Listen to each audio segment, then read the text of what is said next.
এই মুহূর্তে আমরা চাচ্ছি বাংলাদেশ একটি নিরাপদ বাংলাদেশ হোক শিক্ষার্থীদের জন্য। কারণ এদেশের ছাত্র জনতা মিলে এই অভ্যুত্থানটি করেছে। ছাত্ররা যদি অনিরাপদ হয়ে পড়ে, এই ধরনের গুপ্ত হত্যার শিকার হয়, যারা আমরা জানি যে অভ্যুত্থানের সময় মাঠের শক্তি ছিল, তাদেরকে যদি এইভাবে গুপ্ত হত্যা করা যায় এবং সেখানে যদি আমরা প্রপার অ্যাকশন না দেখি সরকারের, আমাদেরকে প্রশ্ন করতে হয় সরকারে আসলে কারা আছে। আমরা দেখেছি যে নানান মহলে অভ্যুত্থানকে প্রশ্নবিদ্ধ করার চক্রান্ত চলছে।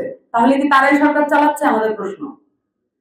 সরকারে কারা আছে এবং কারা নীতি নির্ধারণী জায়গাগুলোতে আছে এবং এই গুপ্ত হত্যার ব্যাপারে তারা কি অবস্থান গ্রহণ করবে, কি পদক্ষেপ গ্রহণ করবে, 24 ঘন্টার মধ্যে তাদেরকে জানাতে হবে।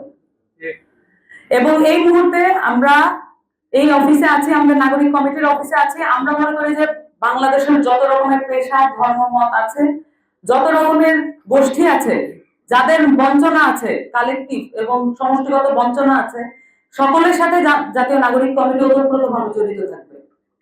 এবং আপনাদেরকে এই আমাদের যে প্রেস কনফারেন্স, আমাদের যে লিখিত বক্তব্য, তার মাধ্যমে সরকারকে এবং দেশবাসীকে জানাচ্ছি, আপনাদের যত রকমের বঞ্চনা আছে সেগুলো সরকারকে জানান এবং আপনাদের অবস্থান আপনারা ব্যক্ত করুন, যাতে সরকার সেই বিষয়ে যথাযথ পদক্ষেপ গ্রহণ করে, সেই বিষয়ে আপনারা সোচ্চার থাকেন।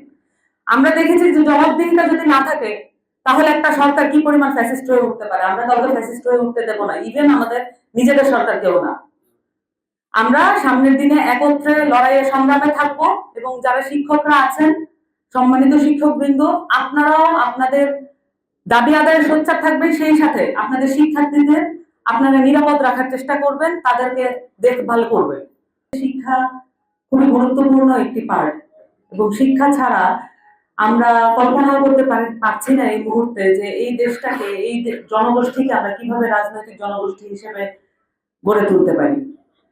তো সেই সাথে আমরা মনে করি এই শিক্ষা সহ শিক্ষকদের যত অসুবিধা আছে, শিক্ষকদের যে বেতন কাঠামো আছে, এগুলোকে আমরা আন্তর্জাতিক পর্যায়ে নিয়ে যেতে চাই, যাতে করে আমাদের দেশের যে শিক্ষা ব্যবস্থা, যেটাকে আমরা মেরুদণ্ড বলে জানি ছোটবেলা থেকে, কিন্তু আমরা দেখেছি এই মেরুদণ্ডের ব্যাপারে কোনো কেয়ার নেই।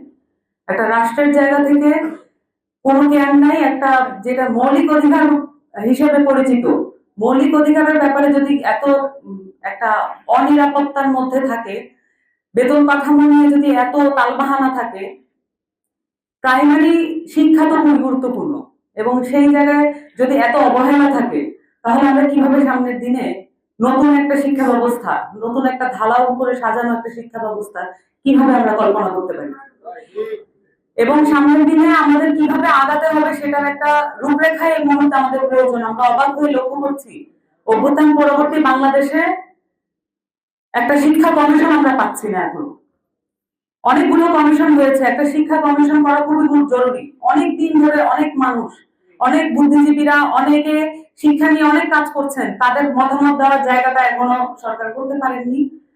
তাদেরকে অবশ্যই এই জায়গাগুলো খুব মনোযোগ দিয়ে করতে হবে, কারণ আমরা যেহেতু মৌলিক অধিকার বলেছি এবং সেই সাথে আমরা মনে করছি যে এডুকেশন সিস্টেম, শিক্ষা ব্যবস্থাকে রিফরমেশনের মধ্যে দিয়ে, যথাযথ রিফরমেশনের মধ্যে দিয়ে না গেলে আমরা এই সংক্রান্ত অনেক সমস্যার মধ্যে জর্জরিত থাকবো এবং রাষ্ট্র হিসেবে আমাদেরকে মাথা তুলে দাঁড়ানোর যে প্রক্রিয়া, সেটার মধ্যে আমরা পিছিয়ে যাচ্ছি।